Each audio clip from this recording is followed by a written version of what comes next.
Hi guys, so today I wanted to talk about invalidating environments. The two types, external invalidating environments and internal invalidating environments. I first read about invalidating environments in this book here, The Borderline Personality Disorder Survival Guide, and I would highly recommend it. It's got really good information and no stigma. I have another book on borderline personality. It's out of my reach, but it's called I Hate You, Don't Leave Me, Understanding the Borderline Personality, and that thing is chock full of stigma. So anyways, back to the point at hand. An invalidating environment is sounds self-explanatory, but I wanted to delve a little deeper into it. So an external invalidating environment is where you're being told that your feelings don't matter, or you're being told not to feel a certain way, such as if you get upset over something and you're told not to get upset. I don't know why people do that. That tends to just make the person even more upset, because it's like, don't you dare tell me not to be upset when I'm upset. It especially doesn't work if the person's mad. I would not recommend ever telling a person who's mad to not be mad, or to just calm down or chill out, because that tends to make the situation just a lot worse. So yeah, in the external invalidating environment, you're growing up and you're basically just told your feelings aren't right. Like, you're not right to feel so upset or so mad, or that it's not valid because,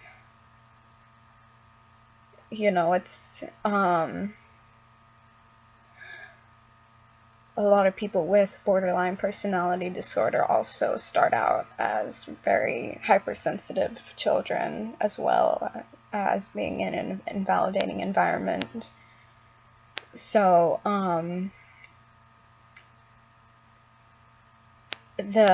one of the problems is overreacting to a situation. And it's not an overreaction. It's a reaction to the person's internal world that appears to be an overreaction to people who don't understand it. And so they try and invalidate it and say, no, you can't feel that way. That's not right.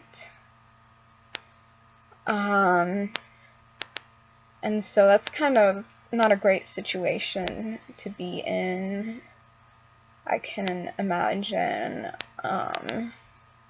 My parents weren't really invalidating. All I ever got was don't be grumpy, which never worked. Like, telling me to not be grumpy when I'm clearly grumpy for some reason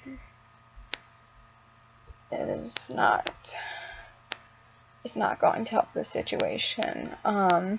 So that brings me to internal invalidating environments, and that ties into something I kind of jokingly call black sheep syndrome, where you have this feeling that you're different from everyone else. And me being the anxiety-ridden and hypersensitive child that I was,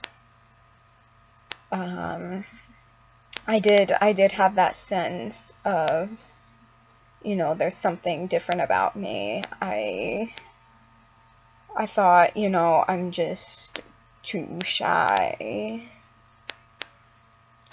And that was before I knew what social anxiety was, and before I really knew what mental illness was at all. So I just kind of developed this feeling like there was something wrong with me because of the anxiety I felt. and I was kind of putting myself down, saying, you shouldn't feel this way. I mean, nobody else acts this way, so you know, why should you? And so that that creates just an internal cycle of invalidation.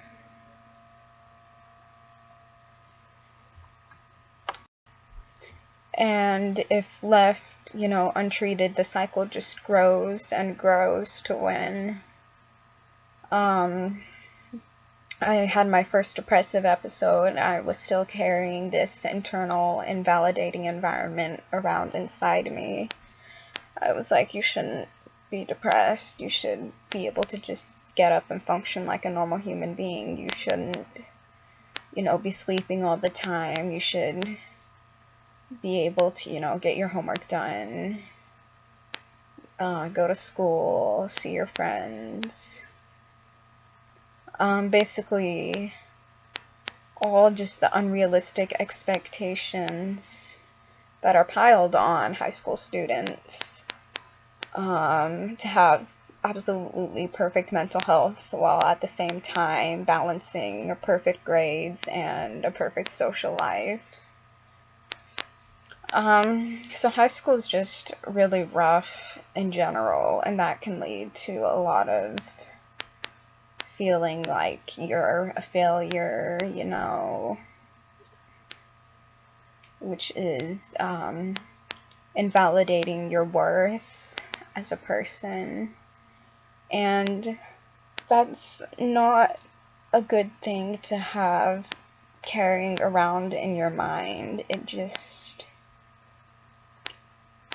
creates this endless cycle of bringing yourself down because of how you feel, and you can't change how you feel. And that's one of the things I like about DBT is I'm not trying to change how I feel like in CBT. You're trying to change your thought patterns. But in DBT, you're learning to accept your emotions, and that's kind of like this radical idea to me, like accepting my emotions. I used to just kind of push them away and work through them because of my anxiety.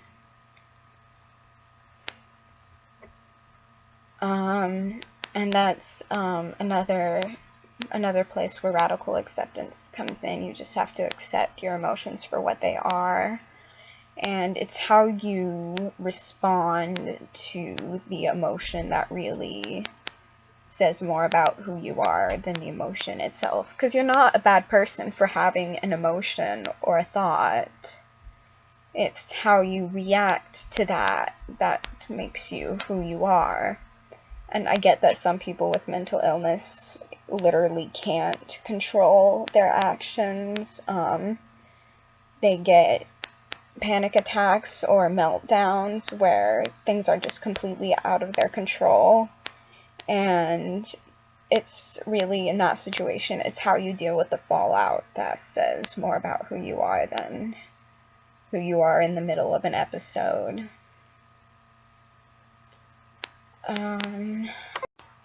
So thank you guys for watching. I appreciate all of you who like and comment on my videos. It's nice to know someone's listening. So goodbye, and I'll see you in the next video.